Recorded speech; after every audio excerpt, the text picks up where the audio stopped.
Boa tarde a todas, todos e todes.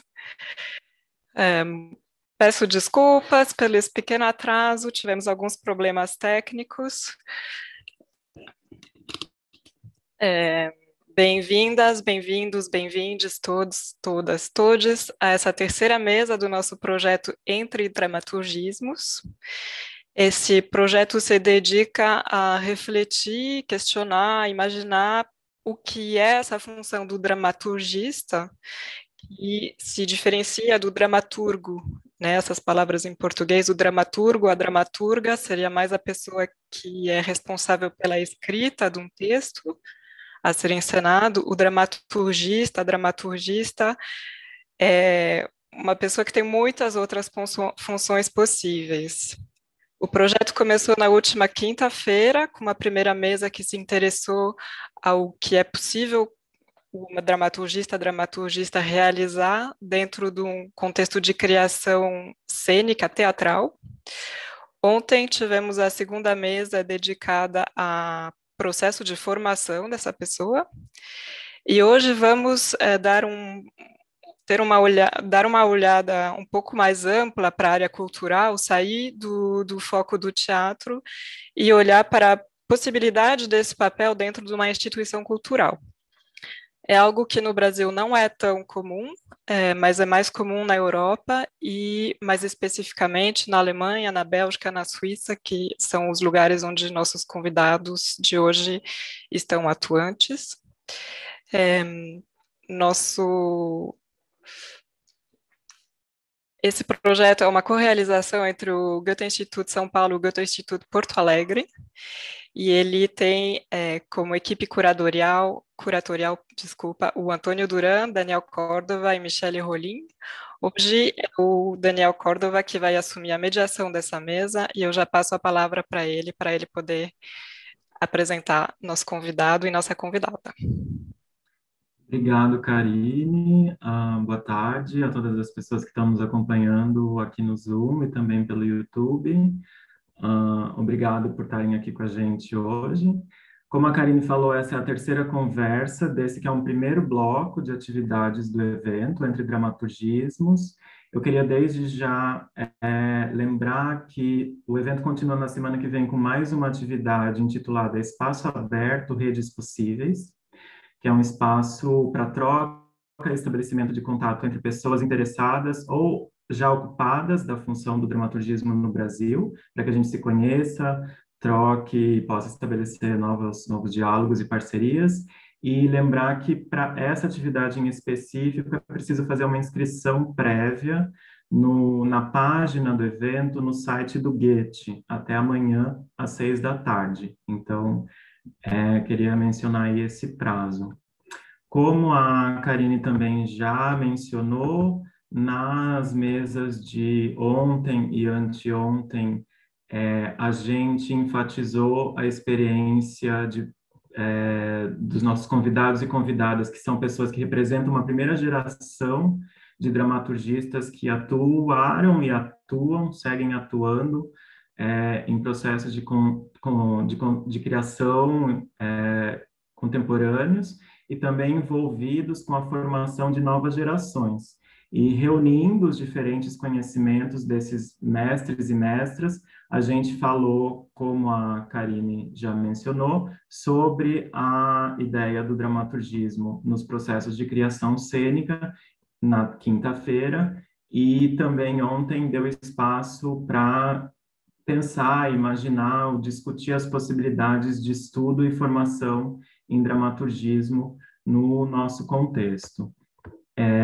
Complementando essas abordagens, hoje a gente vai tratar do tema o dramaturgismo nas instituições, que é uma face do dramaturgismo bem pouco conhecida no nosso contexto, e a gente tenta com isso, com essa mesa de hoje, oferecer ao público um amplo panorama sobre o tema, sobre o que é e o que pode ser a prática do dramaturgismo, e para que as pessoas tenham a oportunidade de conhecer e talvez se interessar ou se apropriar de ideias e questões que a gente vai trazer dentro desse contexto institucional para suas próprias práticas. Como a Karine também já mencionou, o dramaturgismo institucional ele é mais comum na Europa. Eu vou querer localizar um pouco melhor ele, especialmente na tarde de hoje, no norte europeu, que é o local onde as pessoas que a gente vai conversar hoje trabalham. E ele se refere tanto à atividade dos teatros estatais ou teatros de repertório, em que a pessoa responsável pelo dramaturgismo, ela faz parte de uma equipe estável de criação, composta também pela figura do ou da dramaturgista. Ela se refere também à atuação em esferas institucionais que são exteriores ao processo criativo, como a escolha de um repertório ou a programação de um teatro independente. Então, com a conversa de hoje, a gente vai buscar contextualizar essas diferentes abordagens da prática do dramaturgismo nesse âmbito europeu, a fim, de novo, de trazer ao público uma face da função que a gente desconhece, para poder especular se e de que modo essa discussão pode contribuir para a atividade teatral local. Então, para isso, eu tenho o prazer de apresentar a nossa convidada e o nosso convidado de hoje, a Carmen Horn-Bostel e o Marcos Dross. Queria dar boa noite para eles, né, já que eles já estão 5 horas adiante da gente, e dar uma breve apresentação de quem eles são. A Carmen Horn-Bostel estudou psicologia na Universidade Georg August, em Göttingen, e na Universidade de Sevilha. Ela é dramaturgista do Teatro NT Ghent, que se localiza na cidade de Ghent, na Bélgica, desde 2018, e no International Institute of Political Murder, IIPM, ou traduzindo, Instituto Internacional de Assassinato Político, desde 2017.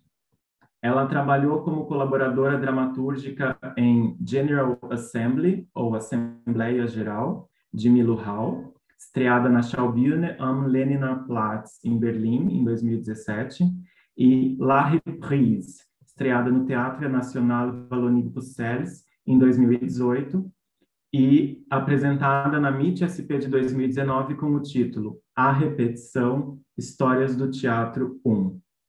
Ela realizou Box of Truth, ou Caixa da Verdade, no NT Ghent, em 2018, e foi dramaturgista em Family, ou Família, também em NT Ghent, em 2019, e Every Woman, ou Toda Mulher, no Salzburger Festspiele, em 2020. Também em 2020, ela coeditou o livro Why Theater, ou Por que Teatro, publicado pelo NT Ghent e pela editora Feabrecha. O Marcos Dross formou-se em estudos teatrais aplicados na Universidade Justus Liebig, em Gießen, na Alemanha. Ele cofundou com Michael Wolters a rede de teatro musical New Guide to Opera e trabalhou como diretor, dramaturgista e mentor artístico em teatro musical, performance e coreografia, bem como em festivais, residências, casas de coprodução e na formação em artes. Desde 2012, ele é dramaturgista no Künstlerhaus Musanturm, em Frankfurt, na Alemanha, casa de produção internacional em artes performativas, onde ele desenvolve pesquisa artística, programas de mentoria e residência, e acompanha o desenvolvimento conceitual e a produção de performances com variados artistas. Então, boa noite de novo, Carmen e Marcos. Obrigado por estarem aqui conosco hoje.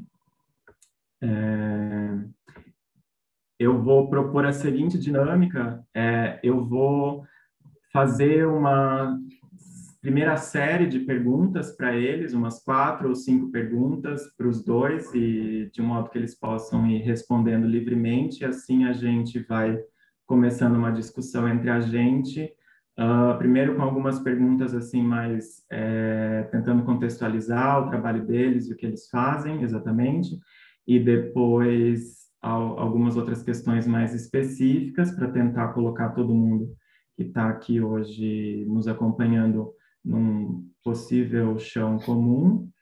E depois disso eu também vou deixar livre para eles se questionarem, se colocarem perguntas entre si ou nos trazerem questões que talvez eu não aborde no meu primeiro roteiro de questões. E também aí a gente abre para as perguntas da plateia, que já podem, desde já, ao longo da discussão, ir sendo colocadas aí por escrito, tanto no chat aqui do Zoom, quanto no chat do YouTube, para quem está acompanhando por lá. Eu vou tomar um gole de água, porque eu acho que eu falei um pouco demais, então peço desculpas por essa bateria inicial. Mas, como eu falei, tanto o Marcos como a Carmen trabalham em contextos institucionais que diferem um pouco ou se distinguem bastante do que a gente está acostumado a entender como instituição teatral no contexto brasileiro. E eu acho que para a gente iniciar, seria interessante colocar para cada um deles exatamente essa questão: onde vocês trabalham? Se a Carmen talvez pudesse começar dizendo o que é o Antigent, talvez também passando um pouco pelo International Institute of Political Murder e como uma coisa se relaciona com a outra. Enfim, talvez, e depois o Marcos falar um pouco sobre o Muson Turme, acho que seria uma boa maneira da gente começar.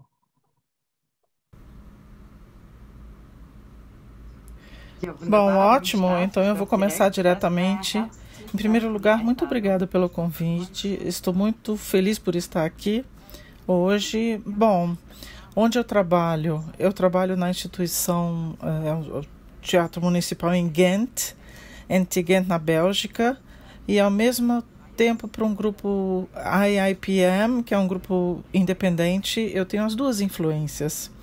No Ghent, eu sou funcionária fixa. Eu trabalho tanto como dramaturgista de produção para projetos individuais, mas também como dramaturgista da casa, cuidando da instituição e da identidade dela. E no IIPM eu trabalho associado a projetos, de fato projetos de teatro e de projetos políticos. Eu acho que depois a gente pode avançar um pouquinho mais sobre essas questões do que significa ser também uma dramaturgista da casa, além de entender melhor como é que é a atuação da Carmen dentro dos processos de criação, mas antes disso, eu acho que também passar a mesma pergunta para o Marcos, né? Onde você trabalha, o que é o Muson Turme?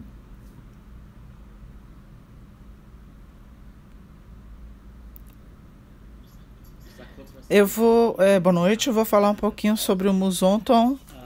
Também agradeço muito pelo convite. Nesses tempos estranhos, a gente pensar sobre a própria atividade num fórum desses é uma coisa muito interessante. Também antes do nosso encontro, é um campo muito vasto e justamente sob condições tão estranhas, quando nem tudo está funcionando. A gente tem uma espécie de auto-perseverança. E vamos falar um pouquinho hoje à noite sobre isso. A Casa Artística Muson Turme é uma casa de produção em Frankfurt, é internacional, não tem um grupo fixo, como a maioria dos teatros municipais na Alemanha. Nós estamos associados a vários coletivos, diretores, diretoras, artistas, que se associam a nós e trabalham com suas próprias produções. Os artistas são seus próprios produtores, suas próprias produtoras, e realizam um trabalho junto com o Muson Turme de formas variadas e usam os recursos do Muson Turme, seja uma participação financeira que vai fazer com que um projeto seja mostrado como convidado aqui. Isso é muito raro. Mais frequente é que grupos, de fato, moram lá no nosso espaço, ensaiam ocupam os palcos por algum tempo para trabalhar em partes dos seus projetos ou finalizar projetos ali. O terceiro ponto é uma colaboração muito intensa com artistas fora da Europa, que durante muito tempo têm projetos conjuntos conosco. Eles não desenvolvem só quando já tem o conceito, a concepção, mas é uma coisa de longo tempo que vem acontecendo conosco. Às vezes são muito específicos de Frankfurt ou do Museumturm e se transformam em produções teatrais que fazem turnê pelo mundo. E estar inserido nisso tudo como dramaturgista, isso significa projetar a instituição para fora da cidade, para a cidade de Frankfurt, que é um vilarejo se comparado a São Paulo, mas também criar um espaço de proteção em que se pode trabalhar artisticamente sob diversas condições e fomentar isso em meio a um sistema, a uma equipe, e ao mesmo tempo divulgar isso na cidade. Isso tem muito a ver com as minhas tarefas ali. Obrigado. Acho que eu vou continuar um pouquinho ainda nisso.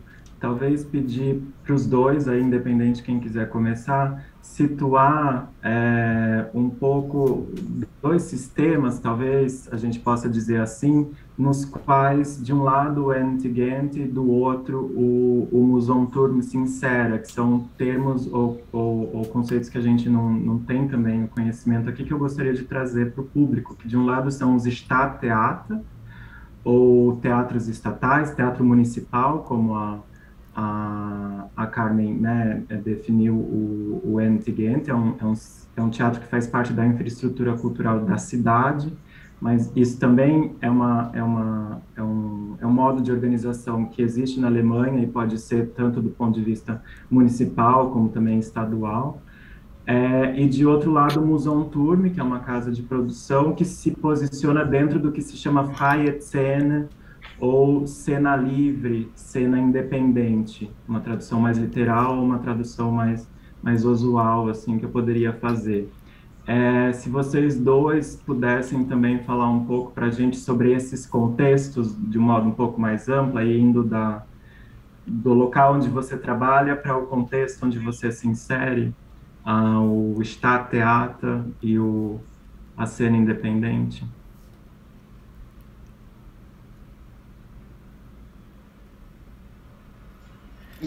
Ok, então eu vou começar. Bom, o teatro municipal em Ghent não é clássico, como a gente conhece da Alemanha, é um teatro tradicional, é uma forma mista.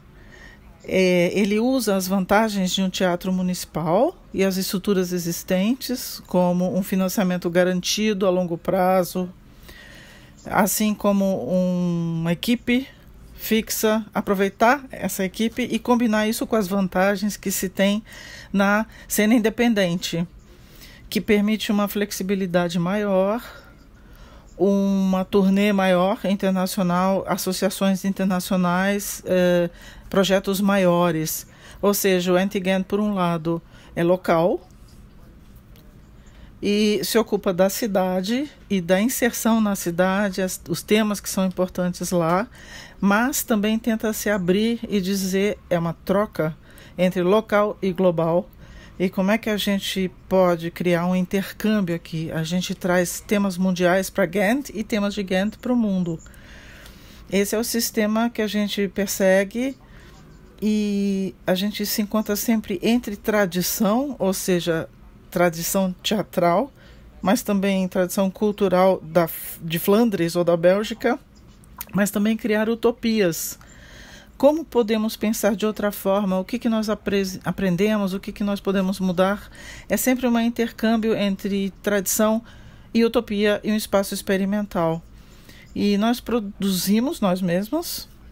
Nós trabalhamos com os artistas da nossa casa e também convidamos artistas internacionais para produzirem na nossa casa. Mas temos um grande programa com convidados convidamos pessoas locais ou grupos internacionais, artistas internacionais, para apresentarem seus trabalhos, e ao mesmo tempo são vários pilares sobre os quais nós construímos. Nós temos a linha, por exemplo, a autorreflexão e a troca com o público. O que significa isso? Por exemplo, linhas do nosso programa, que é a School of Resistance, é uma plataforma internacional de intercâmbio que nós criamos para debatermos enfoques políticos novos com artistas, ativistas, com diferentes especialistas. Séries de livros também fazem parte disso, os livros que nós publicamos e perguntamos, por exemplo, por que teatro, ou onde falamos sobre determinadas produções. São ações também na cidade mesmo, mas também pensar que tipo de programa vamos fazer, como abrimos nosso palco para um público maior, mais diversificado.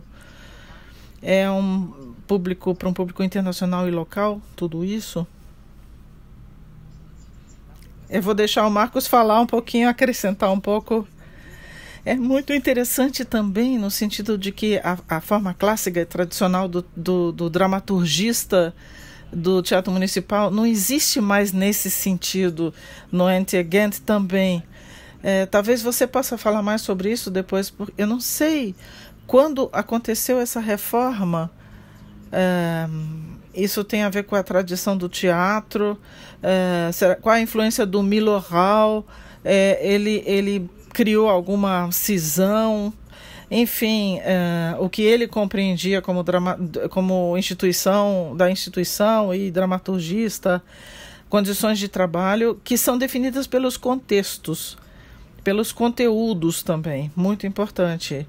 É um pouco diferente da forma tradicional. A diferença é que a gente codefine como se produz, ou seja, cobrir várias áreas do processo de produção, tanto técnica quanto financiamento, administração, a parte técnica, para influenciar e trabalhar em conjunto tudo isso. Isso é a história da formação do Musanton de Frankfurt, onde a gente tem um impulso central.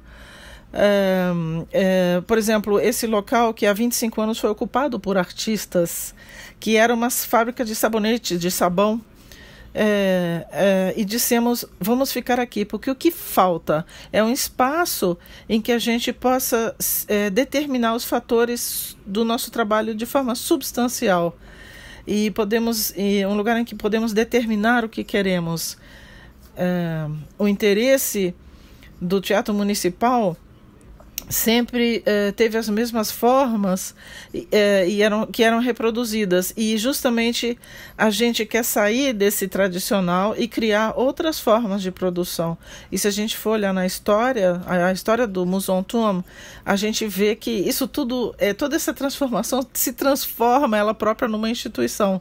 É muito interessante, determinados sistemas que nós temos à disposição, usamos eles, mas também adaptamos. E aí a gente cria justamente dinâmicas conflituosas entre os artistas e a instituição, que são muito importantes, porque a instituição em si é sempre questionada, ela precisa ser questionada, mas ela tem que ser questionável, ou seja, aberta a questionamentos, se tornar permeável, porosa, também dar um passo atrás nos sistemas seguros, tradicionais, para se tornar influenciável, quer dizer, dar um passo atrás para dar 2 passos à frente. O que queremos como instituição? E, ao mesmo tempo, nos tornarmos reconhecíveis na cidade e encontrarmos este equilíbrio entre tradição e inovação. São as tarefas muito importantes e interessantes de um dramaturgista, mas não só dele, mas de todo um time que trabalha com o dramaturgista, que lidam todos com administração, parte técnica, etc. E se tornar flexível e poroso dentro desse sistema, esse é o grande desafio. Talvez é o maior desafio, mais interessante, considerando também isso que você disse, Carmen, não perguntando só o que falta, pensando quais são minhas produções, mas também em relação à perspectiva da sociedade, da cidade, quem falta, não só o que falta, mas o que falta, quem não desempenha um papel importante ainda, a questão da instituição, quem está excluído e quem está faltando, e como a gente lida com isso, para que eles se tornem questionáveis.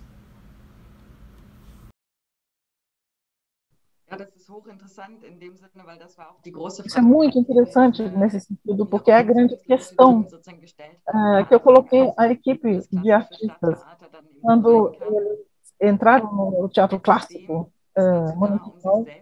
Um sistema existe para se manter estável. Isso é a tarefa do sistema, mas como a gente quebra? Quer dizer, a gente não só existe para se auto-manter, então criamos um manifesto de Ghent, onde descrevemos claramente o que nós queremos produzir, o que queremos produzir e o que queremos atingir com essas produções. Não queremos criar um produto pronto e vendê-lo, mas queremos muito mais tarefas. O primeiro ponto disso não se trata mais de representar a realidade, mas aquilo que acontece no palco deve se tornar real, ter influência sobre o mundo. E aí esse manifesto vai se tornando mais concreto, por exemplo, pegamos textos clássicos, a gente só aproveita 20% deles, porque criamos novos clássicos. Temos que escrever novos clássicos para o nosso tempo, mas novas regras também. Por exemplo, em que set, qual é o tamanho do set? Ou quantas cidades, em quantas cidades precisamos apresentar essa peça ou essas peças? Quer dizer, qual é o âmbito, o escopo dessas peças? E quando ela não é mais apresentada, mudanças no sistema são criadas por pequenas regras, mas vamos olhar para o que eu espero do sistema, o que o sistema espera de si mesmo, e aí nós precisamos questionar isso sempre, qual é a nossa posição. Então, para que serve um teatro municipal? Qual é o papel nosso ali dentro? Isso funciona em equipe. Nunca poderia descrever o que eu fiz, eu faço sozinha como dramaturgista. Eu só posso descrever o que fazemos como equipe. Às vezes eu tenho questões técnicas, a questão do dramaturgista tem a ver com técnica. Tem sim, porque as transições são fluidas entre essas áreas. Isso só funciona em equipe. Eu acho que o dramaturgista é um ponto de corte, é um moderador, ele tem que ter um ouvido aberto para as coisas e se comunicar e prestar atenção para que as pessoas corretas trabalhem umas com outras. Acho que isso é uma tarefa muito importante do dramaturgista. É difícil de descrever, mas perfaz uma grande parte do tempo. Eu gosto desse termo, é uma coisa entre posições do dramaturgista. Por um lado, é um lugar aberto, mas ele é muito maleável, ele é poroso, porque são vários grupos circulando. Então, essas perspectivas abertas que se oferecem nos cortes, nesses entre-espaços, são muito interessantes. Carmen, você descreveu tão bem isso aí, essa questão do questionável, da autorreflexão. Eu acho que isso é um processo muito concreto, mas ele trabalha também com materiais. Não precisa ser um texto para o palco, não precisa ser um processo artístico. Na verdade, é um mix de várias coisas. Então, não é só no âmbito da arte que isso acontece. Pode ser política misturada com teatro. Então, a questão é sempre ver onde tem falha, o que falta. Quer dizer, a gente vai povoar esse espaço intermediário em que a gente tenta preencher, tendo em vista sempre aquele sistema já existente. Mas discursos sobre inclusão e exclusão, a gente precisa manter vivos e manter viva a sensibilidade para essas questões. Manter isso sempre na ordem do dia. Mas eu posso ter a consciência de que eu posso mudar sistemas. Isso também seria a tradição do Musonto, onde eu trabalho. Então, por exemplo, no Antegem, você descreveu bem, a gente criar uma continuidade desse espaço aberto. Os artistas que vivem aqui na região e que não têm o próprio teatro, nossa casa é aberta para isso, eles podem nos procurar, eles podem ter condições de produção, é um espaço de intercâmbio, mas também são apoiados quando se trata de consolidar produções, dar-lhes esse apoio, para além daquele âmbito precário em que muitos artistas trabalham, também levando em consideração esse âmbito político, inserindo esses artistas na política cultural da cidade, por exemplo, para que isso desencadeie processos variados. É uma coisa que ficou muito clara para nós. É um autoempoderamento muito forte. Então, você cuidar do processo, tendo esse apoio, fica muito mais fácil criar essa autonomia, essa autorreflexão. E a gente dá também condições de espaço para que isso tudo aconteça, que vão ter como consequência uma cooperação, talvez, com outro teatro maior, em que eles possam ter esse.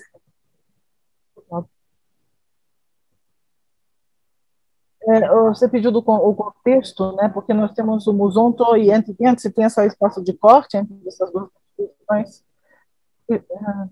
É um teatro municipal clássico, geralmente tem um grupo fixo, tem diretores fixos, normalmente eles trabalham por um grande período com o mesmo pessoal.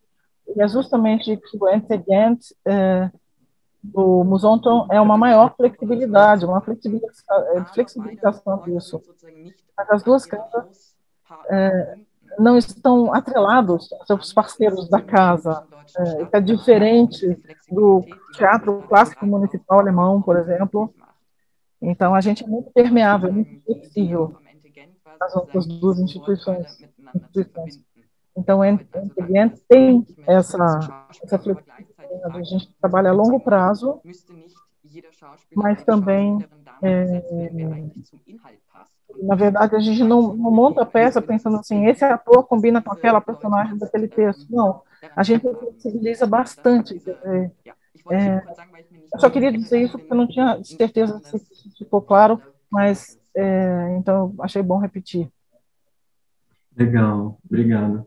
Eu acho que talvez, no modo como eu escrevi a próxima questão, eu tinha dito descrever o trabalho de vocês. Eu já acho que, pelo que vocês acabaram de falar, eu não posso fazer esse tipo, eu vou ter que me refrasear aqui. Eu fiquei pensando em como, então, perguntar para vocês o que eu quero perguntar, que é, aí indo do macro agora para o micro dos processos de criação.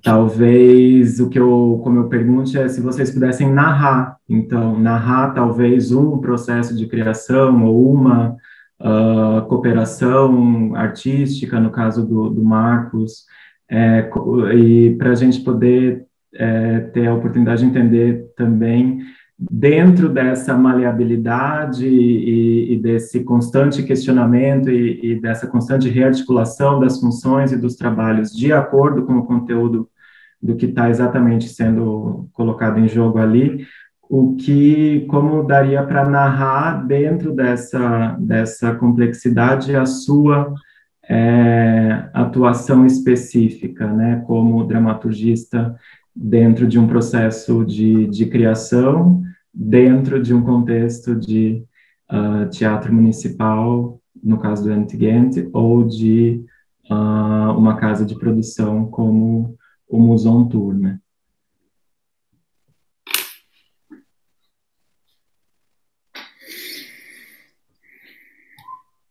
Vielleicht kehre ich einfach nochmal auch zu diesen unterschiedlichen Talvez Kooperationen. essas estruturas diferentes de cooperação que a gente tem, talvez possa falar um pouquinho disso, porque são espécies de 3 modelos diferentes. Se a gente pensar nos coletivos de artistas que vivem em São Paulo, em Frankfurt, aí abrem-se possibilidades para esses grupos em Frankfurt, uma cooperação de longo prazo, para que isso, numa grande densidade de produções, possa ter fruto. Tem 2 modelos para isso, a continuidade, são grupos da região de Frankfurt que continuamente vêm procurar, trabalham ali, fazem trabalhos ali, para que tenham uma colaboração bem próxima com o Muson, questões de desenvolvimento de projetos, onde a gente assessora. Eles também podem trabalhar com dramaturgistas próprios. O meu trabalho como dramaturgista é justamente trazer esse ponto de corte para dentro da instituição e fortalecê-la. Colocar isso no todo esse sistema de produção, mas também levar para a cidade. E nós checamos sempre como as posições artísticas vão mudando nesses grupos. E talvez como isso se associa de forma diferente com outros projetos, outros formatos que a casa oferece. Como é que podemos desenvolver um programa a partir disso? Isso tudo é a primeira, né? A segunda, o segundo ponto são artistas internacionais, da Europa ou não da Europa, mas que colaboram a longo prazo conosco, e tem essa associação conosco, eles trabalham com projetos de residência na nossa instituição, e uma perspectiva muito específica trabalham em relação a essa cidade, essa instituição da cidade, para que eles percebam isso nesse local. Então, isso resulta em projetos artísticos.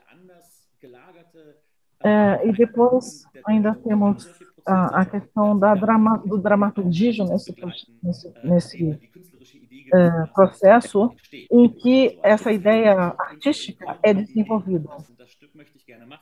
O artista não chega para nós e diz: quero fazer essa ou essa peça. Não. A gente assessora eles com dramaturgismo, por exemplo. Olha, talvez seja interessante isso, aquilo outro. Ou chamamos dramaturgistas e dizemos: olha, fica melhor assim para desenvolverem um projeto, para melhorar esses projetos. Então, a gente incorpora tudo isso nos projetos. Tempo de produção, até 3 anos, por exemplo, a gente tem colaborações. Nós temos artistas autônomos aqui na cidade também, que nos procuram também. Toda essa preparação das peças, das produções, nós ajudamos. A gente tenta resumir bastante aqui, né? Mas o que nos importa é a continuidade desses projetos, para que se torne possível você realizar esses projetos. E o terceiro ponto é o processo por conta da Covid, difícil, são processos de dramaturgismo, de autoconhecimento, de autorreflexão. O que nós realizamos, será que nós queremos ensinar peças? Como é que nós vamos fazer esse nosso trabalho? Na verdade, chegamos a determinados pontos que nós questionamos, desembocam em projetos, por exemplo, ou a forma do nosso teatro como uma black box com uma caixa preta. E nós não teremos um teatro em que só temos a cada 3 fileiras a plateia por conta da Covid. Não, nós não queremos isso. Então, é uma constelação problemática dessa black box, dessa caixa preta. Então, quer dizer, ainda achar, achar coisas alternativas por conta da Covid, quer dizer, é complicado, quer dizer, como é que a gente faz isso, né? Uma performance, uma apresentação diante de medidas, entre aspas, higiênicas por conta da Covid. Então, sob essas condições atuais, quer dizer, o que é teatro? Então, o que a gente quer com isso? Então, a gente precisa criar um novo prédio dentro do prédio, porque são coisas assim, essas verbas para higiene, vamos dizer, quer dizer, o que fazemos com isso? É uma pré-condição alterada por conta da Covid. E, quer dizer, como é que a arte se dá nesses espaços, nesses sistemas absurdos, quer dizer, o tradicional e o novo, enfim, essa autorreflexão, né? Talvez isso como geral. Eu acho que justamente a última coisa que você descreveu é uma coisa que me fala muito diretamente comigo, porque o dramaturgista tem uma grande questão, sempre perguntar por quê? Por que teatro? E sempre questionar de uma forma positiva como fazemos teatro, com que recursos fazemos teatro, com quem fazemos teatro, e sempre ser alguém que faz perguntas. Eu acho que isso é uma pergunta que deve ser com todos os setores do teatro. Onde estamos agora? Como nos entendemos? É a coisa mais importante numa instituição, numa casa. No Entegment, por exemplo, você tem o dramaturgista da casa, a longo prazo, a identidade de longo prazo. Você precisa criar uma identidade de longo prazo, como se fosse uma encenação de longo prazo. Isso é teatro em si, o que nós fazemos, a instituição é uma peça de teatro, e nós, ao mesmo tempo, somos parte disso e podemos mudar isso, reencenar isso. Isso é um trabalho de longo prazo. Isso significa questões como o Marcos escreveu agora, como queremos atuar, para quem atuamos, em que lugar atuamos. Significa a programação, os temas, quais são os temas internacionais importantes, quais são os temas locais.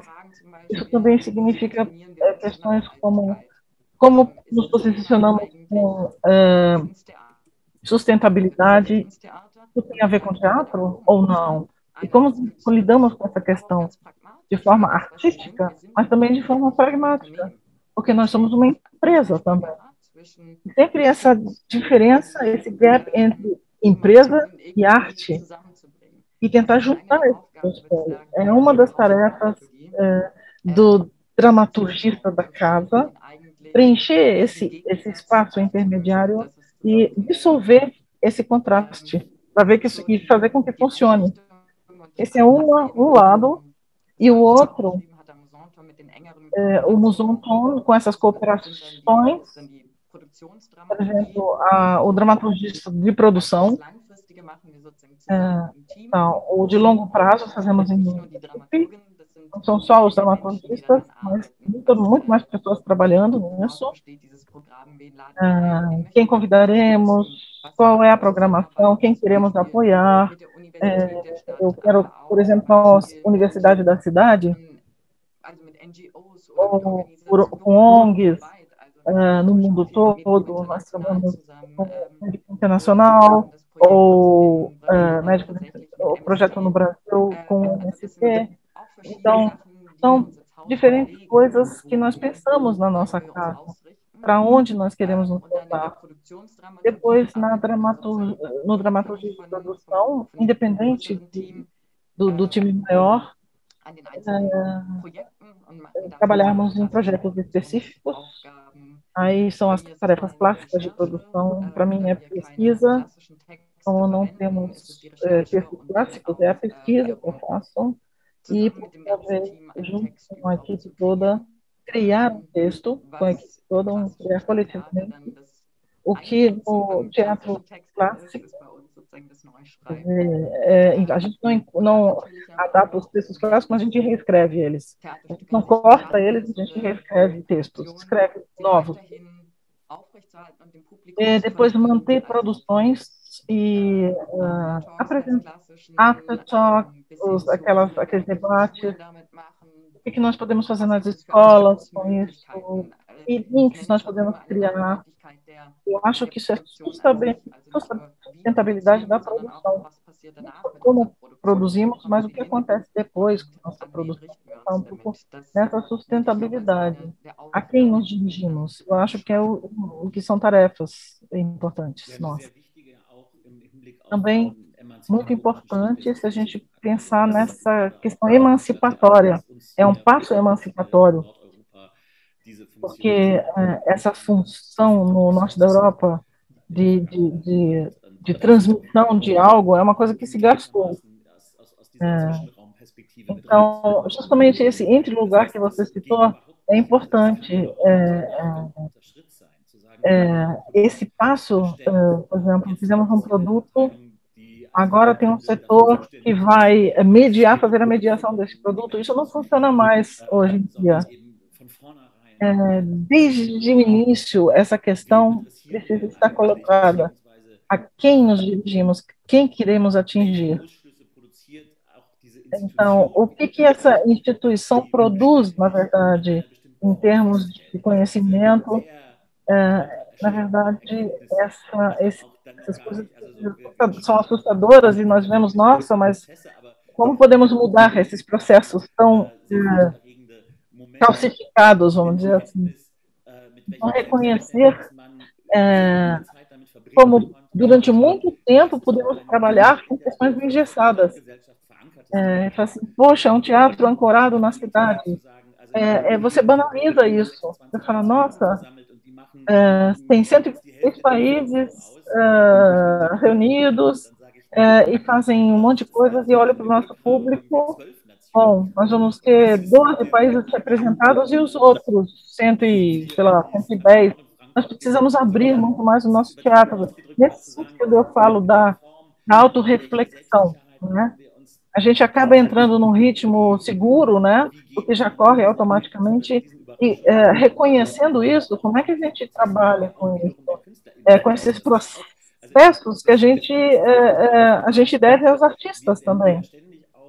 Quer dizer, nós somos sempre provocados por esses trabalhos que surgem na nossa instituição. Também somos questionados enquanto instituição. Então, é um processo vivo de troca. Quer dizer, não é como um museu em que a coisa está parada, mas tudo está sempre vivo na nossa instituição, essas trocas. Então, claro, em relação a essa questão dos artistas produtores, quer dizer, os artistas que estão também produtores, associado também a uma política cultural da cidade. Então, esse background multinacional é muitas vezes fomentado pela cidade, mas nunca vinga de fato. Porque eles falam, vou fazer uma coisa multicultural, mas será que o artista realmente consegue vivenciar isso? Essa que é a questão. Então, justamente é o que nós queremos, uma coisa efetiva. E aí pode haver rusgas também com a política da cidade, por exemplo. Nós queremos ser muito mais livres, muito mais acolhedores. Essa permeabilidade, essa porosidade é o nosso lema, na verdade. Então, são novas ocupações dessa nossa instituição, são novos processos, novas, literalmente novas ocupações, com novos projetos. Como é que a gente pode sempre renovar essa ocupação do nosso prédio por artistas, né, para que não nos congelemos, para nos tornarmos um entre-lugar que cada vez é ocupado novamente. Tem um dramaturgista no final, tem uma posição desagradável, se a gente, ou talvez paradoxal, porque é o mediador de um lado, mas do outro lado é aquele questionador que está sempre chateando, perguntando. É um paradoxo, né? Aquele que consegue trabalhar com os processos de transformação e comunicar-se, e, por outro lado, também sempre questionar por quê, por quê, por quê, por que é assim, deveria ser assim. Mas achar um equilíbrio entre esses dois extremos, eu acho que isso é uma coisa, é quase contraditória, mas eu acho que o dramaturgista tem essa função.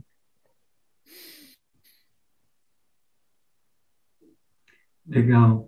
Eu vou querer voltar em algumas questões que que já foram colocadas agora, mas eu acho que tem uma pergunta da plateia que eu já queria abrir para colocar, porque tem um pouco a ver com o que vocês falaram assim, em relação a esse teatro estatal clássico alemão e um modelo engessado que não é o que interessa para o trabalho de vocês. Eu, na verdade, eu fiquei curioso com a questão, também não sei se vocês vão ter a informação para responder, mas ela diz assim, sobre o surgimento da função, que eu acho que também tem a ver com isso que o Marcos mencionou em relação a um entendimento clássico do que é a transmissão para o público, né, uma transmissão do que deve ser assimilado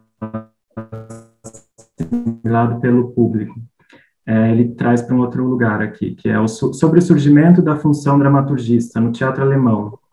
É verídica a informação de que a função surge durante o regime nazista com finalidade de monitoração dos conteúdos dos teatros, que surge, acho que a gente viu na primeira mesa que não, né? Ela surge no final do século XVII com Lessing, em outro contexto, mas eu fiquei curioso em saber se vocês têm algum conhecimento dessa relação do nazismo com essa função, vamos dizer assim, controladora do conteúdo dos teatros, assim, isso representado na figura do dramaturgista. É uma curiosidade.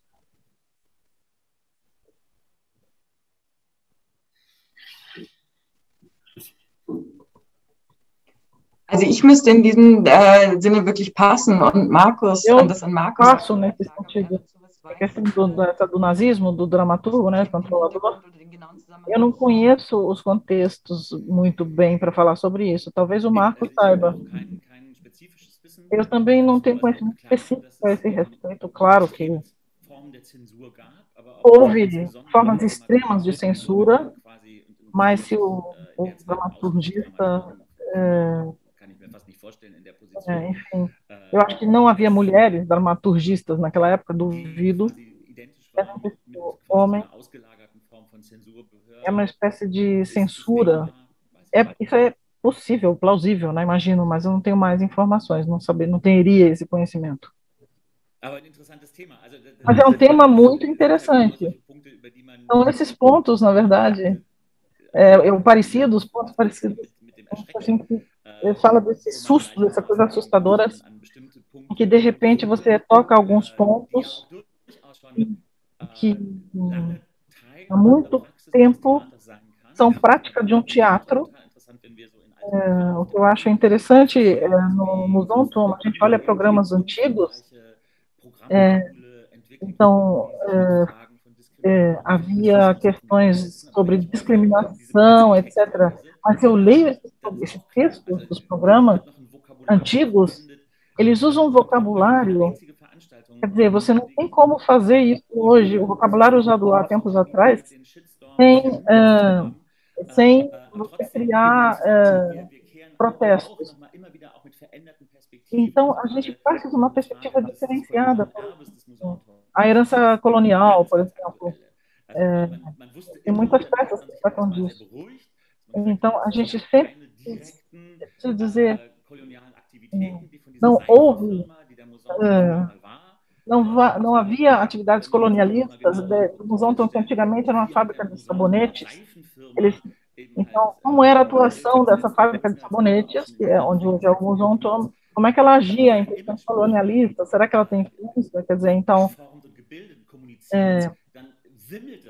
então, na verdade, se a gente for pesquisar os programas antigos, a gente tem milhares de relações colonialistas ali. Então, isso precisa se tornar visível. Então, por exemplo, pessoas, por exemplo, pessoas negras têm as próprias peças ali no Museu e tentam pesquisar, dentro daquela pesquisa do que eles acham ali nos arquivos do Museu, tentam criar uma coisa nova para reescrever, vamos dizer, a partir da pesquisa deles. Então, quer dizer, porque não existe, talvez, eles estão criando algo novo, né? O que é muito bom. Então, são coisas que ficaram no limbo, quer dizer, ninguém falava sobre isso, como se fosse um tema tabu. Então, de repente, toda uma situação social pode mudar. A legibilidade de determinados temas muda também, de acordo com o contexto. Então, em que formas você concretiza projetos, né? Então, isso é muito interessante.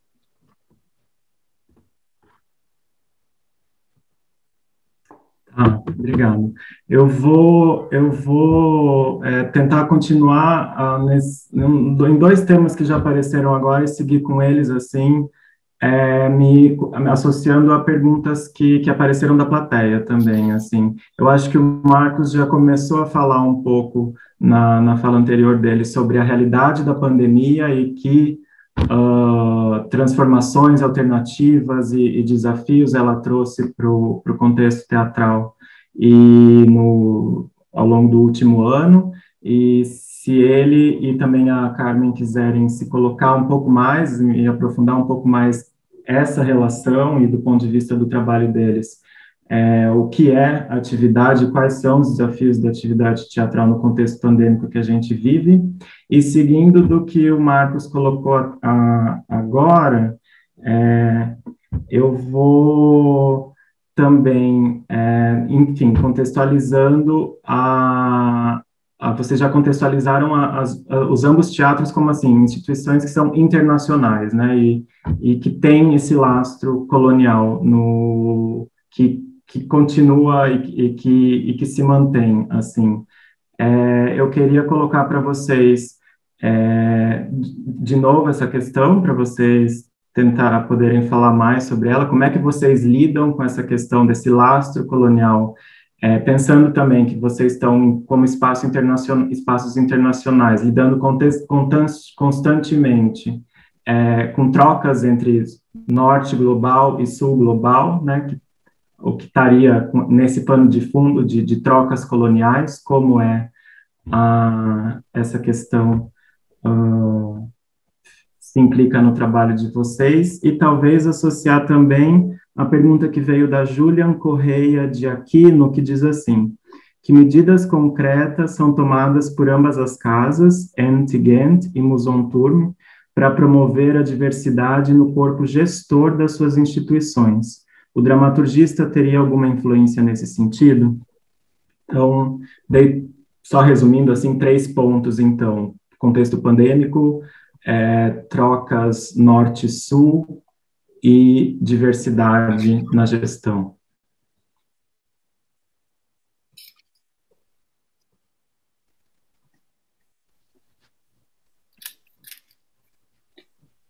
Okay, wo anfangen ist jetzt die Frage. Ok, onde vamos começar essa questão? Vamos lá.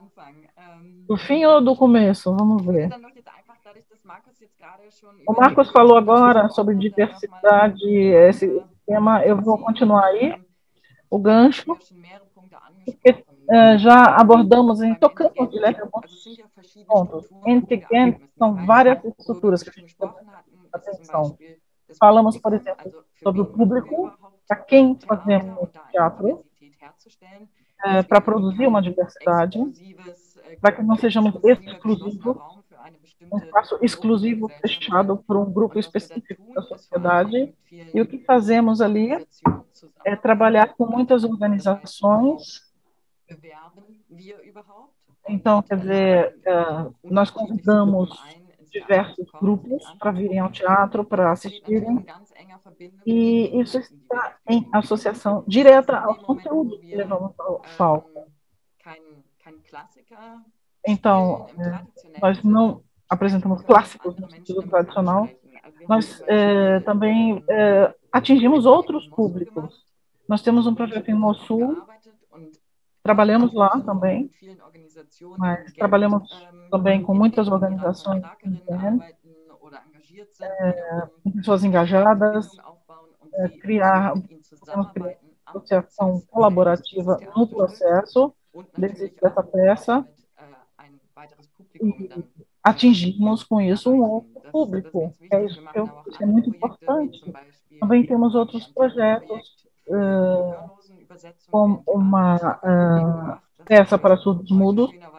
Isso que nós estamos vendo aqui, a interpretação de Libras. Nós colocamos legendas nas peças, você pode ler o texto, mas você também tem Libras,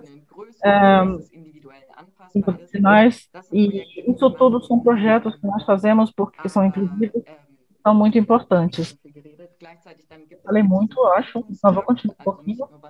Essa questão administrativa, não só a questão o que levamos ao palco, mas a pergunta é quem somos nós? Precisamos de uma diversidade na casa. Se nós temos alguma vaga, por exemplo, onde buscamos as pessoas? Nos portais clássicos, as pessoas que sempre buscam um trabalho no teatro ou em outras plataformas.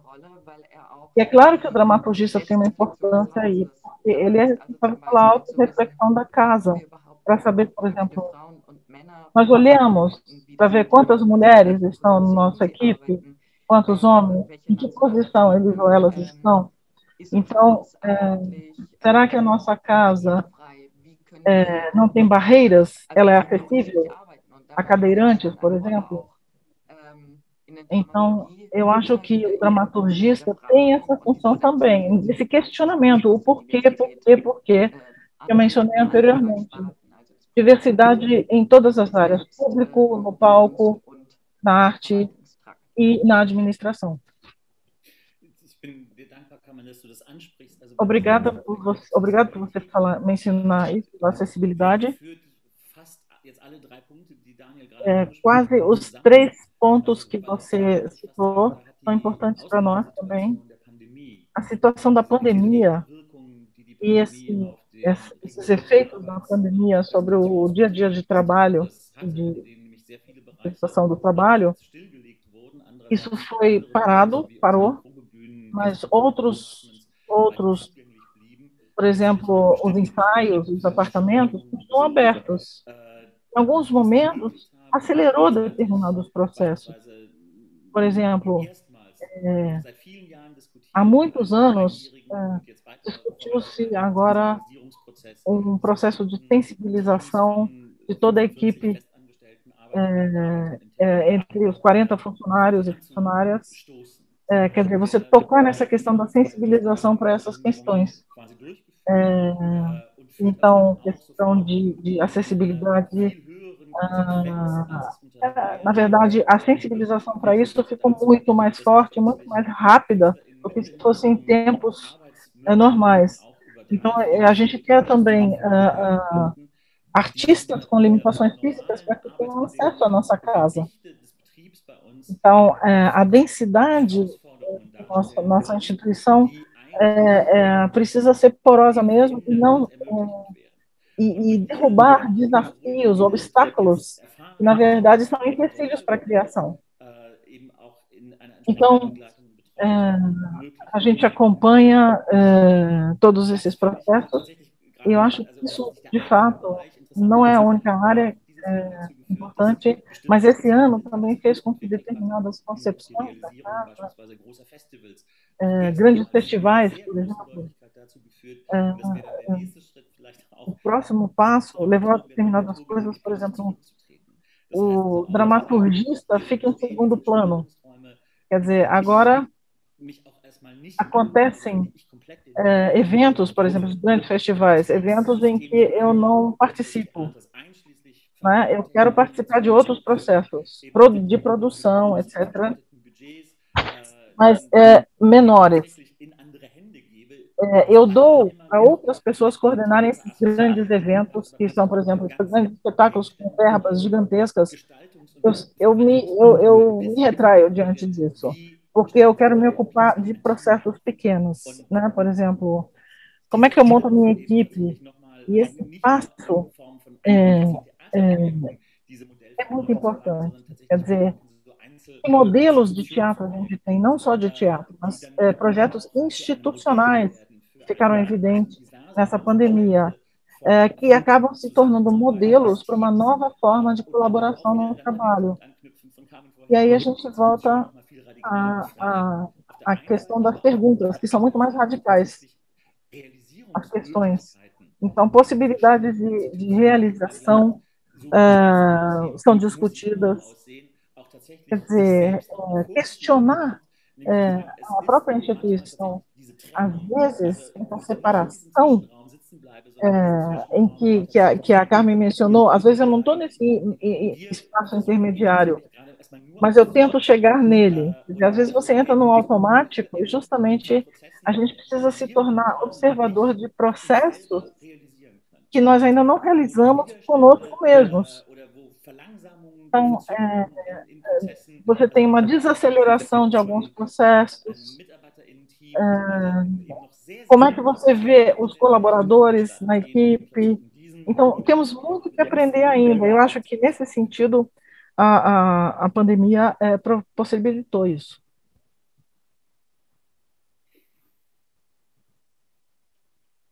Ja, also vielleicht kann ich da noch hinzufügen, sozusagen, was. Talvez eu possa acrescentar ainda, você tinha a vantagem, se é que a gente pode chamar a Covid de vantagem, você pode concentrar determinadas coisas no espaço.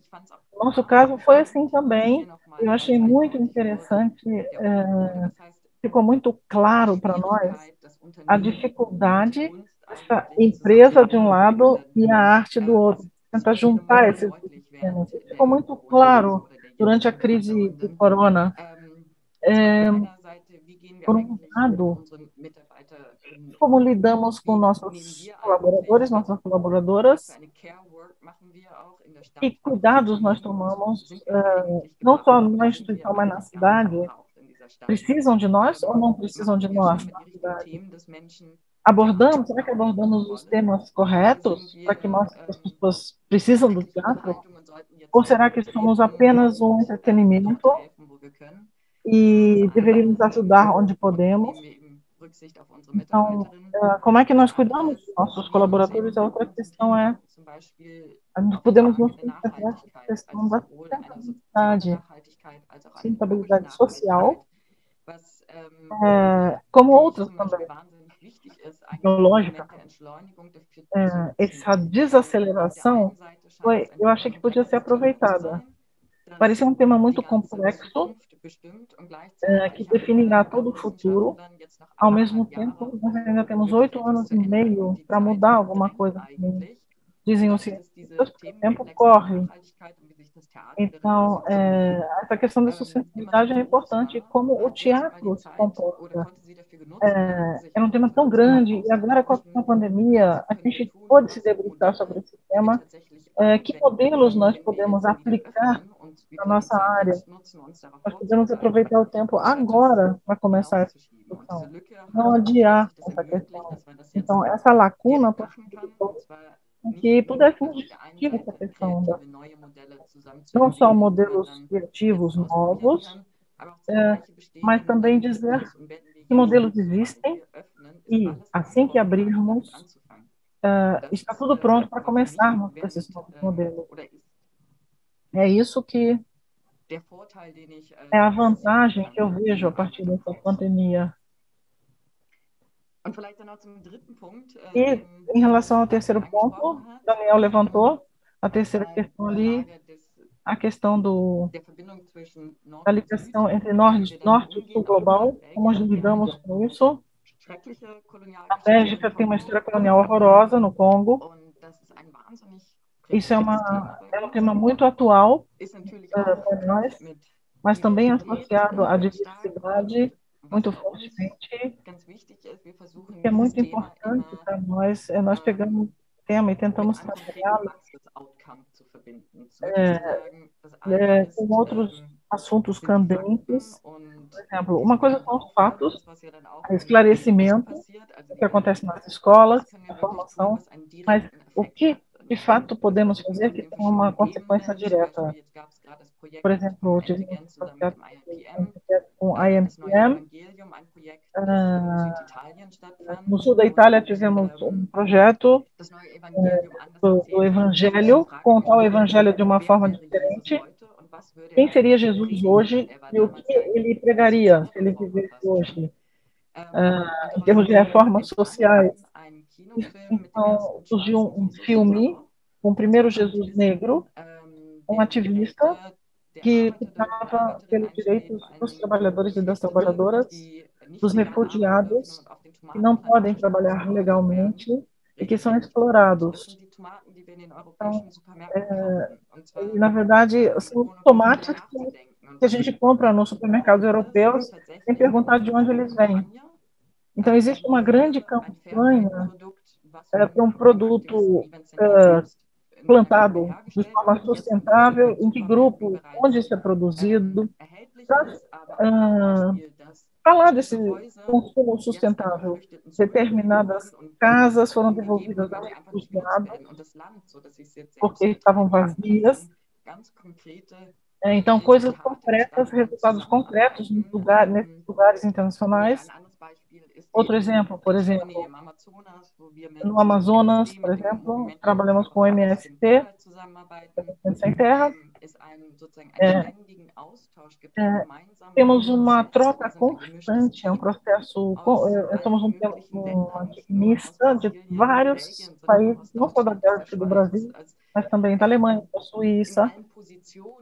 Todas as posições, seja na parte técnica, na dramaturgia,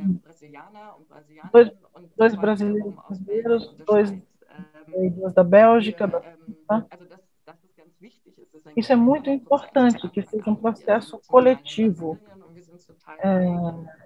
Então, Brasil e Bélgica, por exemplo, e outros países. Eu posso dar vários outros exemplos. Por exemplo, o que fazemos também somos parte Irânia Kanya do Congo, e é parte do coletivo de comprar a terra de volta com a sua arte, com o dinheiro da sua arte. Então, essas grandes companhias compram das grandes, na verdade, nós compramos as estátuas que ela produz e organizamos uma turnê dela na Europa, e com esse dinheiro que entra, a gente recompra a terra que foi tomada por grandes conglomerados. Então, essa é a questão de como lidar com isso. Falar com a questão dos problemas, a produção com 3 artistas do Congo, tiveram negados os vistos para a Bélgica. Quer dizer, não pode ser verdade isso. Quer dizer, precisamos fazer alguma coisa nesse sentido. Começamos uma grande campanha, não deixaram eles entrar na Bélgica. Fomos conversar com políticos, trabalhamos com os nossos livros para divulgarmos essa questão toda, para tornar o processo todo transparente. Quer dizer, o que está acontecendo? Criar transparência é uma das nossas tarefas. O que acontece atualmente? Quais são os resultados? Onde participamos? Nesse sentido, os temas apresentados no palco são importantes. Com a EPM, nós fizemos a Assembleia Geral. Como é que seria essa reunião se nós fizéssemos a igualdade social no mundo inteiro. Por exemplo, quem que representa o que acontece nos países africanos e sul-americanos? Quer dizer, não tem representatividade. E nós usamos o palco para mostrar o que aconteceria se a gente tivesse, por exemplo, um parlamento mundial sem representatividade. E o que nós podemos fazer para aumentar essa representatividade, para dar voz a esses países? Não só representar esses países, mas dar voz, dar o palco a eles. Então, são projetos nesse sentido que nós fazemos. Eu citei alguns aqui. Onde fica muito claro também, de forma muito bonita, em que medida esses projetos, nós dissemos que seria legal se a política tivesse mais dramaturgistas, mas justamente essa forma de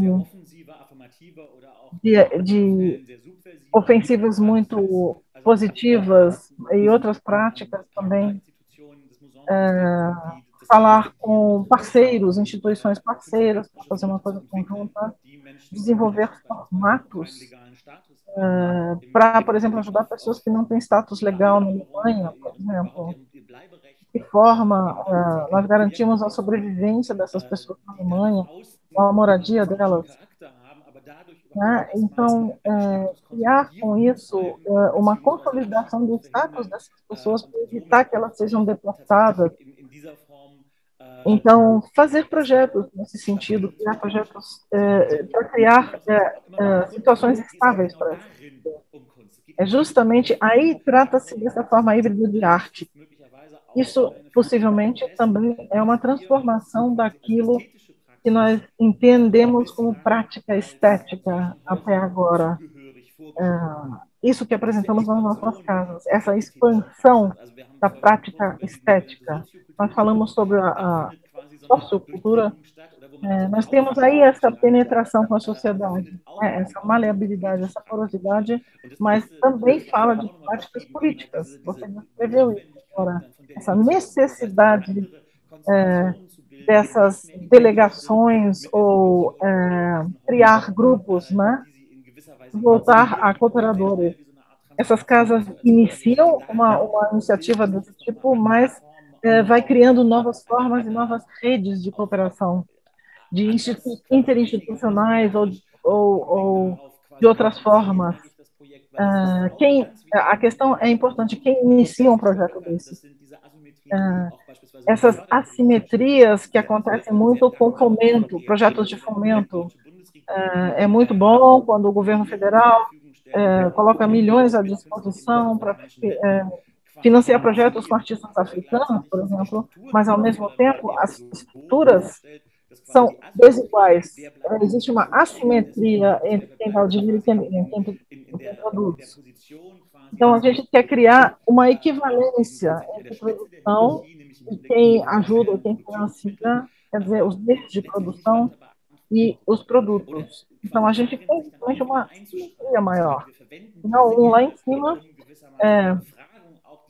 com o artista lá embaixo. Então, a gente questiona esse tipo de financiamento. Então, a gente tem uma igualdade mais simétrica. Então, surgem novas verbas, quer dizer, a gente acha formas novas de financiamento. Antigamente, as pessoas falavam assim, faça um projeto e faça de um jeito que o financiador acha que é interessante de financiar. E, na verdade, a marca desses financiamentos tem sempre aqui na Europa aquela marca do norte da Europa, e são sempre os mesmos modelos, os mesmos discursos. Então, a gente tem que quebrar justamente essa forma, que é um desafio, né? Novas formas. Eu acho que vocês acabaram entrando num ponto que foi mencionado já por duas pessoas nas questões, então eu vou colocá-las aqui para ver se vocês querem continuar desenvolvendo essa questão da relação com as políticas públicas e o financiamento. Uma é do Alexander Silveira de Almeida, Que também tinha feito a pergunta sobre a pandemia, quando eu pedi para eles retomarem, Alex, foi porque você tinha feito a pergunta, eu não li a sua pergunta, mas espero que tenha sido respondido. Ele diz agora assim: como enfrentar, enquanto instituição que fomenta as produções culturais e que também atua no cenário artístico, as dificuldades em relação às instâncias governamentais, quando estas, no lugar de apoiar as iniciativas culturais, mostram descaso pela cultura. E a outra é do Carlos José Palma, que diz: aqui no Brasil, o teatro, seja qual for, somente consegue se estabelecer com apoio estatal através de leis de incentivo ou editais. Assim também em seus países, o Estado se faz presente de maneira decisiva com seus dramaturgistas. Então, acho que vocês inconscientemente já se conectaram às perguntas deles, já começaram a falar, mas talvez quiserem desenvolver um pouco mais a partir do que eles trazem.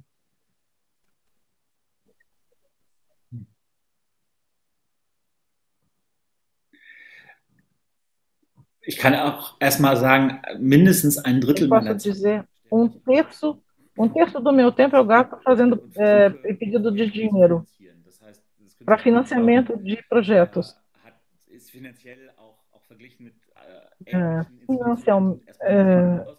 Financeiramente a gente não pode reclamar, mas tendo em vista justamente a realização de formatos novos, como o Carmen descreveu agora, que tem um interesse de delegações,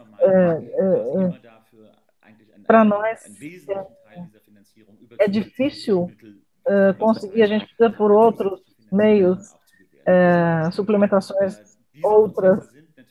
Então, esses processos, claro, são muito delicados, porque tem uma espécie de hierarquia secreta criada.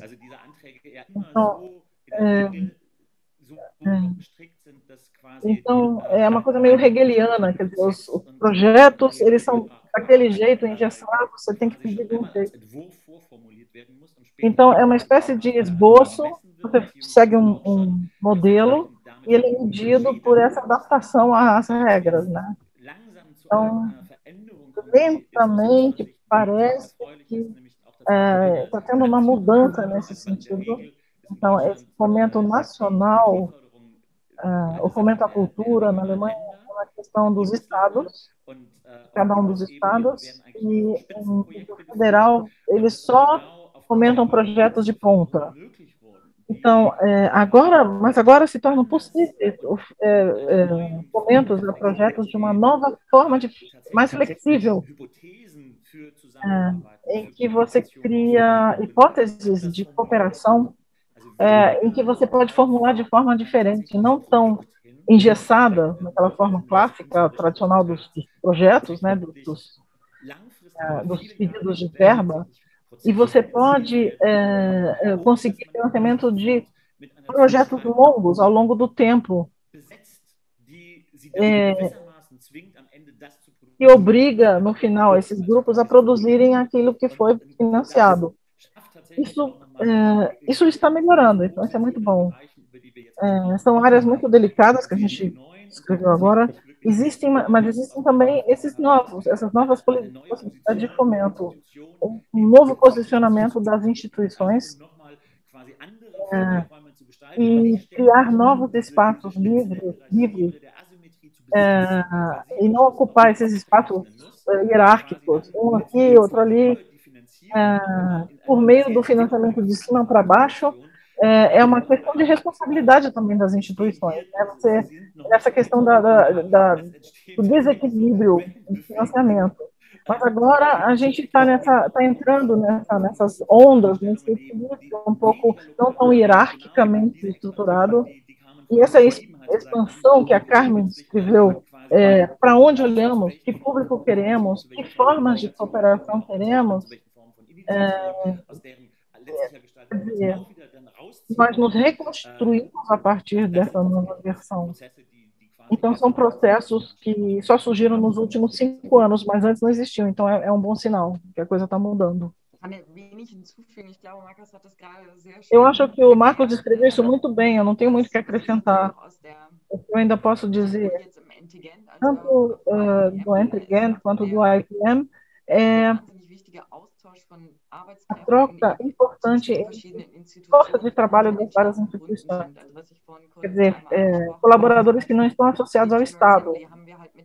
No General Assembly, nós trabalhamos com organizações grandes e pequenas, e, claro, nós podíamos, assim, nós conseguimos nos afastar um pouquinho dessa coisa estatal. Ok, uma outra instituição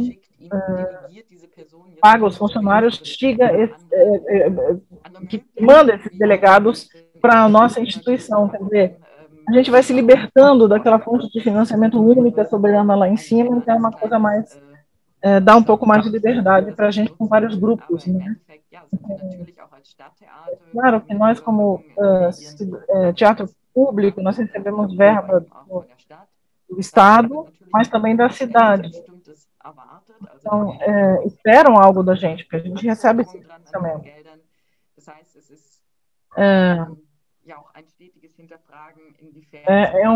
Também um questionamento em que medida a política age corretamente. Será que eles não têm padrões que também estão mudando? Nós também precisamos pagar nossos funcionários, nossos hóspedes ou os visitantes. Quer dizer, a gente precisa de dinheiro para conseguir fazer essas coisas. Obrigado. Eu começo a ficar de olho no tempo, apesar da gente ter atrasado, então não tem problema a gente, se precisar extrapolar um pouco, eu vou tentar retomar algumas questões que eu deixei passar no começo, e para que elas também não fiquem sem ser respondidas. A primeira, então vou fazer um corte um pouco brusco aqui do que a gente está comentando. A primeira é da Alexandra Marinho. Ela pergunta: qual é a formação acadêmica de um dramaturgista na experiência de Carmen e Marcos? A segunda é do Danilo Lima. Ele diz assim: novos clássicos para o nosso tempo. Então, desculpa eu ter passado por cima dessa pergunta, ela estava muito associada com o que a Carmen estava falando no começo. Ele diz assim: novos clássicos para o nosso tempo. Carmen nos compartilhou isso. Como se dá o processo criativo dela para elaborar, ou como a Silvana Garcia nos disse na primeira mesa, criar a teoria a partir da obra? O que ela entende como clássica? E aí a terceira para o Marcos. Ela está traduzida no chat, se o Marcos quiser olhar o original, mas também o Paulo Ricardo Berton diz assim, para o Marcos: quais destas figuras do século XX mais assombram ou informam a expectativa do público de teatro da cidade de Frankfurt hoje, se é que o fazem?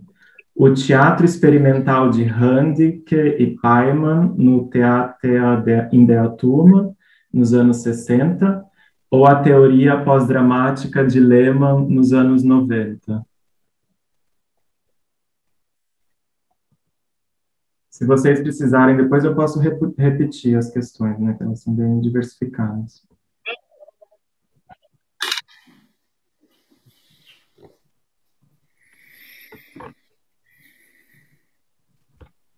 Ich kann vielleicht zur ersten Frage was sagen. Eu posso dizer alguma coisa em respeito à primeira pergunta? Enfim, são todas perguntas legais, mas em relação à formação, eu mesmo não tenho formação como dramaturgista. Uma cidade como Gießen, eu fiz ciências teatrais, é um sistema como o americano, Drama Department,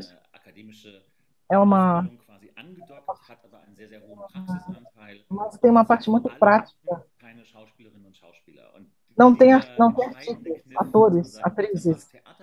Então, pratiquem o teatro, mas a gente dá a posição-chave da prática teatral alemã, a gente não coloca à disposição de vocês. Isso leva a um pensamento automaticamente de um dramaturgista. Então, a questão dos clássicos, por exemplo, a prática clássica, por exemplo, olha o texto, aqui tem um ator, quer dizer, isso foi interrompido, essa coisa, aqui tem um texto, aqui tem um ator, vai encenar, não existe mais isso. Quer dizer, a questão é em que estrutura surge o teatro e como desenvolve-se isso. E isso é a maior transformação em relação ao termo clássico. Eu acho que isso se mostra nos teatros públicos alemães. O Milo faz coisas interessantes.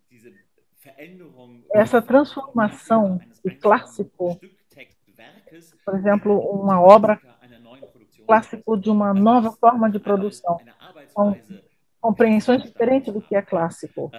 Você pode ter status de clássico sendo uma nova leitura que passa a ser clássica. Então, por exemplo, eu linko, na verdade, uma realidade social com uma atividade da minha instituição. E lidando com isso nas nossas instituições, eu crio uma prática nova, né? E acabo criando uma nova compreensão do que é clássico, não mais aquele clássico antigo. Então, isso também são processos que aparecem nas ciências referentes ao teatro, nas universidades. Isso não vale só para Gießen, em Hildesheim, são cidades universitárias. É uma coisa que eu tenho a sensação de que você está abandonando um pouco essa questão do termo clássico como aquele antigo, mas clássico vira uma outra coisa. Quer dizer, é uma transição paradigmática, na verdade.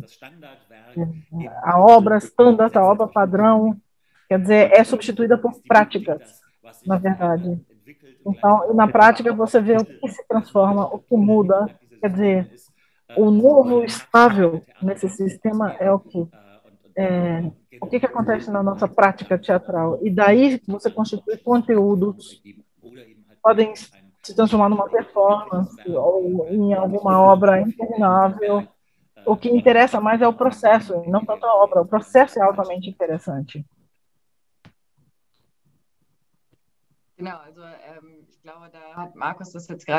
Eu acho que o Marcos chegou no ponto.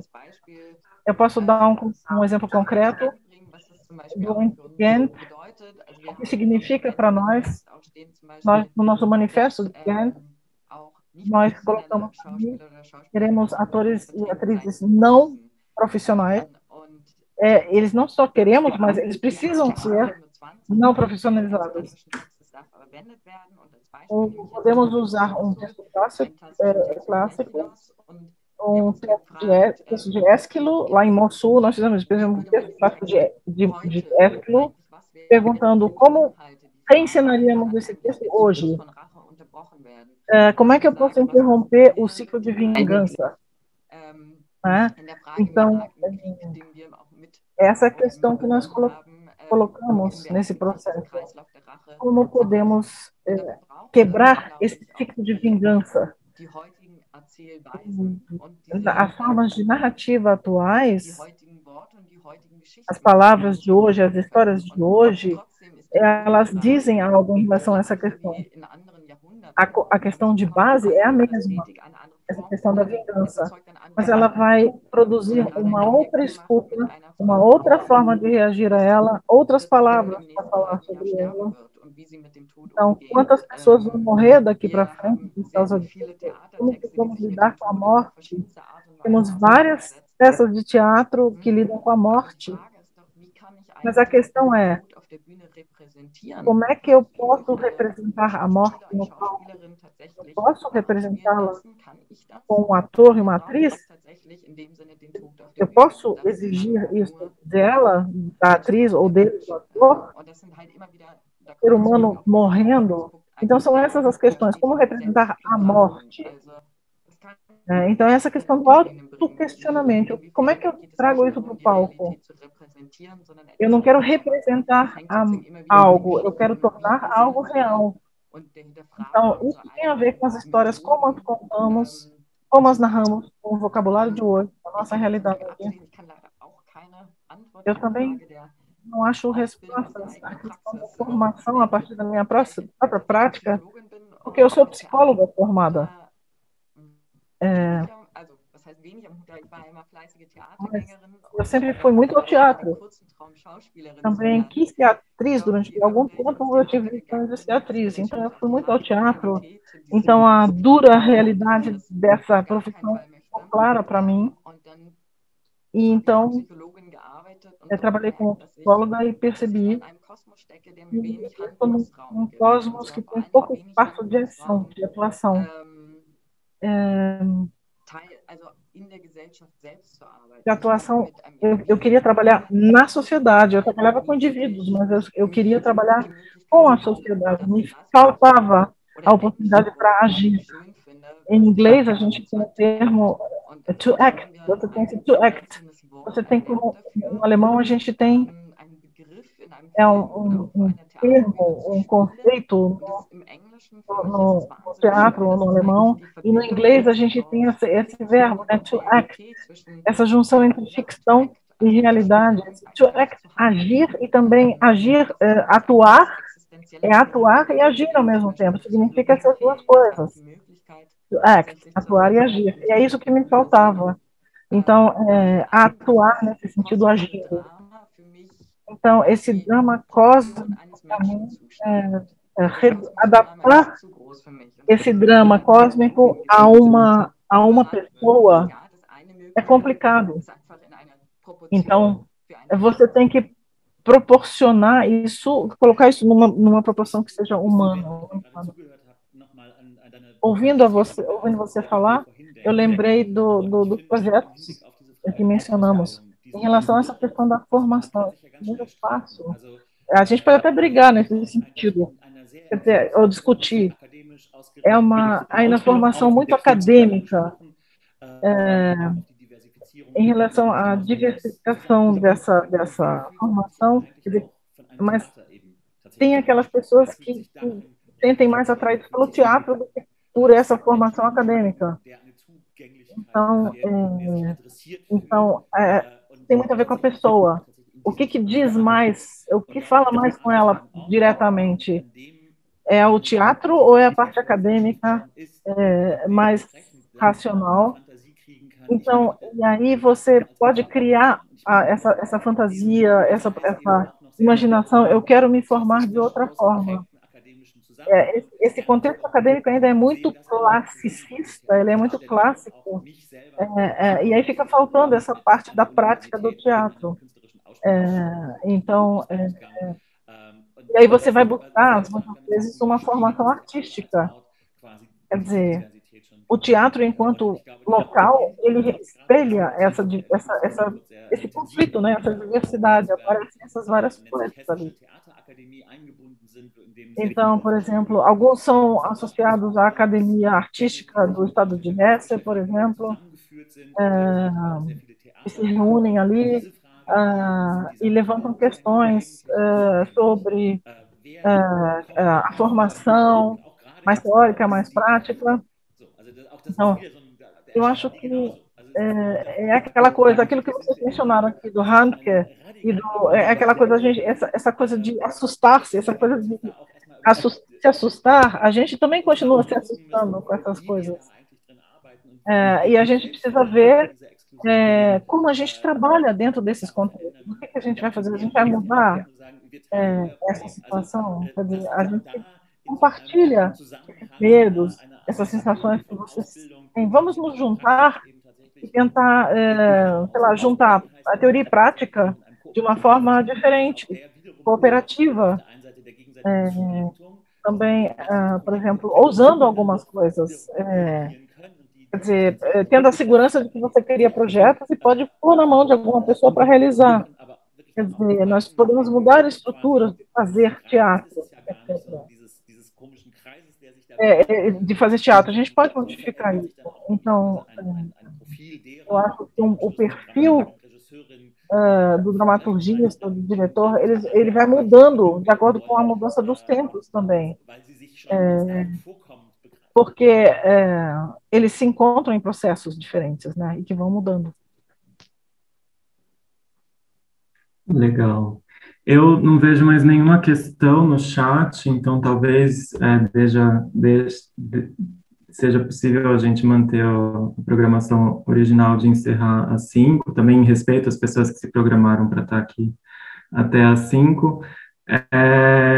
Obrigado por tudo que foi falado, todas as perguntas. Também deixaria talvez um tempo para o Marcos e a Carmen, depois dessa bateria de perguntas, dizer algo, se sobrou algo que não foi mencionado, que vocês gostariam de trazer para a roda. Enfim, também me sentiria um pouco autoritário de não dar, pelo menos no final, um espaço para vocês não terem que só responder perguntas.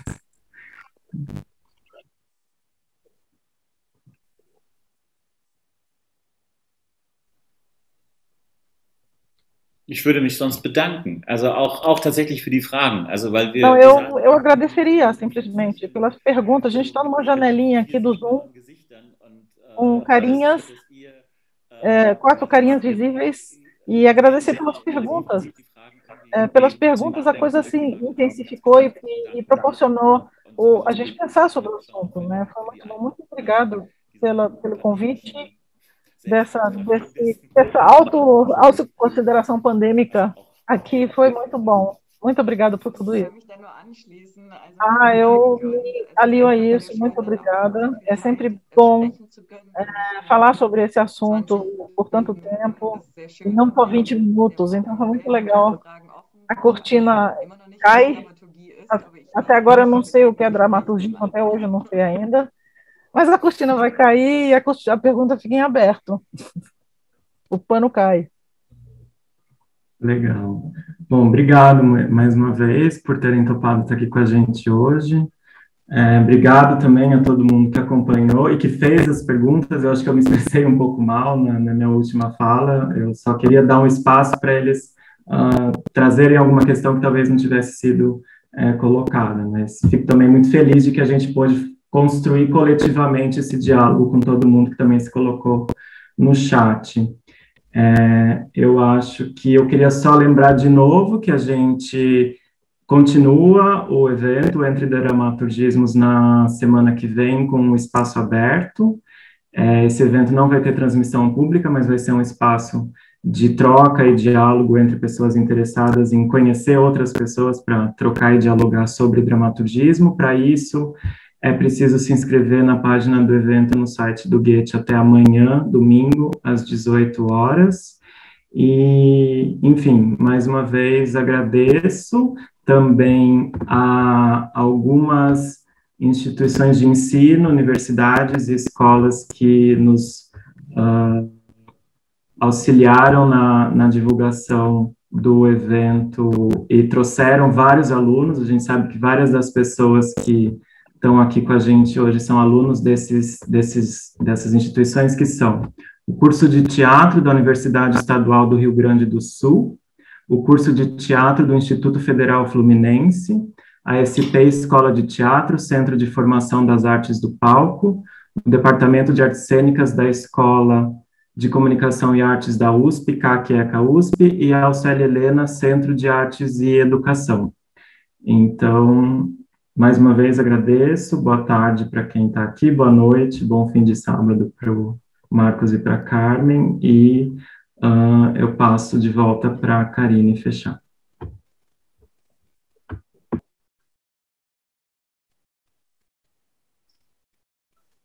Eu me junto a esses agradecimentos. Tivemos uma plateia bastante ativa e atenta nesses 3 dias. Agradecemos novamente a participação de todo mundo. Lembrando que os vídeos das 3 mesas ficam disponíveis no canal YouTube do Goethe Instituto São Paulo. E Ao encerrar o projeto também, os participantes e as participantes das mesas vão publicar um artigo a partir das falas que eles trouxeram aqui. Esses artigos vão estar disponíveis também na página do projeto que eu coloquei nos chats. Então, esse projeto iniciou agora, mas continua. Agradeço novamente, encarecidamente, a participação de Marcos e Carmen nesse sábado. Muito obrigada a Nayane e Lívia, nossas intérpretes de Libra, a Cláudia, nossa intérprete de alemão e português, a Daniel, Michele e Antônio pela proposta do projeto, as equipes do Goethe-Institut São Paulo e do Goethe-Institut de Porto Alegre, em particular a Anne-Catherine Falca, me ajudou bastante nessa organização, e desejo a vocês um ótimo final de semana. Até a próxima.